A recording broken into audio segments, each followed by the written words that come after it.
ತೊಂದರೆ ಇಲ್ಲ, ಯಾರು ಬೇಕಾದ್ರೂ ಮಾಡ್ಬೋದು. ಯಾರು ದೇಶಕ್ಕೋಸ್ಕರ ಕೆಲಸ ಮಾಡಬೇಕು ಅಂತಿದ್ದಾರೆ ಅವರು ಕೆಲಸ ಮಾಡ್ತಾ ಮುಂದುವರಿಸಿ ಹೋಗ್ತಾರೆ. ವಿರೋಧಿಸುವವರು ವಿರೋಧ ಮಾಡ್ತಾರೆ. ನಾನು ಅವ್ರ ಹತ್ರ ಕೇಳ್ತಾ ಇರೋದು, ದೇಶಕ್ಕೋಸ್ಕರ ಈ ದೇಶದಲ್ಲಿ ನೀವು ಬದುಕಬೇಕು ಅಂತ ಇದ್ದರೆ, ಒಳ್ಳೆ ಸಾಮರಸ್ಯದ ಜೀವನ ನಡೆಸಬೇಕು ಅಂತಿದ್ದರೆ ಆ ಕಾರ್ಯ ದೇಶಕ್ಕೋಸ್ಕರ ಬದುಕಿ. ಇಲ್ಲ ಅಂತಾದರೆ ಎಲ್ಲಿ ಬದುಕಬೇಕು ಅಲ್ಲಿಗೆ ಹೋಗಿ, ನಮಗೇನು ಸಮಸ್ಯೆ ಏನಿಲ್ಲ. ನಮಗೆ ಕೋಮುದ್ವೇಷ ಹರಡಲಿಕ್ಕೆ ಬಂದಿದೆ. ಈಗ ಭಾಷಣದಲ್ಲಿ ನಾನು ಕೋಮುದ್ವೇಷ ಹರಡಿಸಿದ್ದೇನಾ? ಕೋಮುದ್ವೇಷ ಅಂದರೆ ಏನು? ಯಾವುದು ಕೋಮು? ಯಾವುದು ಹಿಂದೂ ದೆಡು ಅಂತ ಕೋಮು? ಹಿಂದೂ ದೆಡೋದು ಈ ದೇಶದ ಹೆಸರು. ಅದು ಅಮೇರಿಕಾದಲ್ಲಿರೋ ಅಮೇರಿಕನ್, ಜಪಾನ್ನಲ್ಲಿರೋ ಜಪಾನಿಗಳು, ಭಾರತದಲ್ಲಿರೋ ಭಾರತೀಯರು, ಹಿಂದೂಸ್ತಾನದಲ್ಲಿರೋ ಹಿಂದೂಗಳು. ಕೋಮು ಎಲ್ಲಿದೆ? ಅಲ್ಲಿ ಕೋಮು ಭಾವನೆ ಪ್ರಶ್ನೆನೇ ಇಲ್ಲ. ಇಲ್ಲಿ ಇರುವಂಥವ್ರು ಎಲ್ಲರೂ ನಾವು ಹಿಂದೂಗಳು. ಇಂಗ್ಲೀಷರು ಬಂದು ಅದನ್ನು ವ್ಯತ್ಯಾಸ ಮಾಡಿದರಷ್ಟೇ.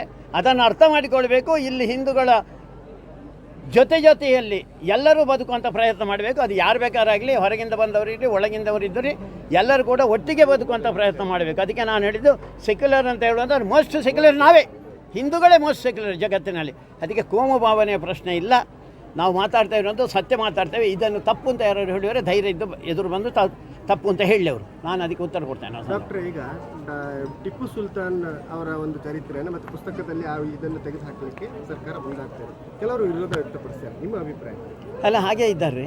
ಆವತ್ತಿಂದ ಇವತ್ತಿನವರೆಗೆ ಅದನ್ನೇ ಮಾಡ್ತಾ ಬಂದಿರೋದು. ದೇಶ ವಿರೋಧಿಗಳು ಯಾರಿದ್ದಾರೆ, ದೇಶಕ್ಕೆ ಅನ್ಯಾಯ ಮಾಡಿದ್ದಾರೆ ಯಾರಿದ್ದಾರೆ, ಅವರ ಚಿತ್ರವನ್ನು ನಾನು ಅದಕ್ಕೆ ಹೇಳಿದೆ, ಅಕ್ಬರ್ ದಿ ಗ್ರೇಟ್ ಅಂತ ಹೇಳುವಂಥದ್ದು, ಅಥವಾ ಔರಂಗಜೇಬ ಅವನೊಬ್ಬ ಹುಲಿ ಅಂತ ಹೇಳ್ತಾ ಇರುವಂಥದ್ದು, ಇಂಥದ್ದೇ ಕೆಟ್ಟ ಪಾಠಗಳನ್ನೇ ನಮಗೆ ಹೇಳಿದ್ದಾರೆ. ವಿಕ್ಟೋರಿಯಾ ರಾಣಿದ್ದು, ಜಾರ್ಜ್ ಅವರದ್ದು, ಅವರದ್ದೇ ಕೆಟ್ಟ. ನಮ್ಮ ದೇಶದ ಹೀರೋಗಳು ಅಂತ ಯಾರ್ಯಾರಿದ್ದಾರೆ ಅವರನ್ನು ಇವತ್ತಿನವರೆಗೆ ಬಂದಂಥ ಶಿಕ್ಷಣ ವ್ಯವಸ್ಥೆ ಅವರನ್ನು ಝೀರೋ ಮಾಡಿದೆ.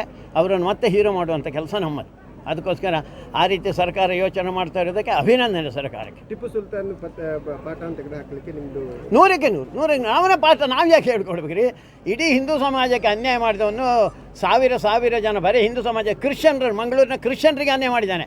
ಇವರಿಗೆ ದಮ್ಮಿಲ್ಲ ಅಷ್ಟೇ. ಇಲ್ಲಿರುವಂಥ ರಾಜಕೀಯ ನಾಯಕರಿಗೆ ದಮ್ಮಿಲ್ಲ ಹೇಳಲಿಕ್ಕೆ. ಇಲ್ಲಿಂದ ಅವನು ಮೈಸೂರಿನವರೆಗೆ ಅವರನ್ನು ಹೇಳ್ಕೊಂಡು ಹೋದಲ್ಲ, ದಾರಿಯಲ್ಲಿ ಅನೇಕ ಜನ ಕ್ರಿಶ್ಚಿಯನ್ರು ಸತ್ತಿದ್ದಾರೆ. ಇವರೆಲ್ಲಿದ್ದಾರೆ? ಇವರು ಅವನಿಗೆ ಎಲ್ಲರಿಗೂ ಅನ್ಯಾಯ ಮಾಡಿದ. ಅವನನ್ನು ಬಿಟ್ಟು ಇನ್ಯಾರೂ ಬದುಕಬಾರದು ಅಂತ ಹೇಳುವಂಥ ಯೋಚನೆ ಮಾಡಿದಂಥ ಟಿಪ್ಪು ಸುಲ್ತಾನ ಪಾಠವನ್ನು ನಾವು ಕೇಳಬೇಕಾ? ಜಗತ್ತಿಗೋಸ್ಕರ, ಜನಗಳಿಗೋಸ್ಕರ ಯಾರ್ಯಾರು ಬದುಕಿದ್ದಾರೆ ಅಂಥವ್ರ ನೆನಪು ಮಾಡಲಿ. ಟಿಪ್ಪು ಸುಲ್ತಾನ್ ನನ್ನಲ್ಲ. ಡಾಕ್ಟ್ರೆ, ಈಗ ಒಂದು ಕಡೆಯಿಂದ ಈ ಹಲಾಲ್ ಅನ್ನೋದೊಂದು ಈಗ ನನಗೆ ಗೊತ್ತಿಲ್ಲ ರೀ. ಅಲ್ಲ, ನನಗೇನು ಗೊತ್ತಿಲ್ಲ. ಅಲ್ಲ, ಈಗ 61 ಪ್ರಗತಿಪರ ಚಿಂತಕರು ಸರ್ಕಾರಕ್ಕೆ ಒಂದು ಪತ್ರ ಬರೆದಿದ್ದಾರೆ. ರಾಜ್ಯದಲ್ಲಿ ಇಂತಹ ಧರ್ಮ ಸಂಘರ್ಷ ವಾತಾವರಣ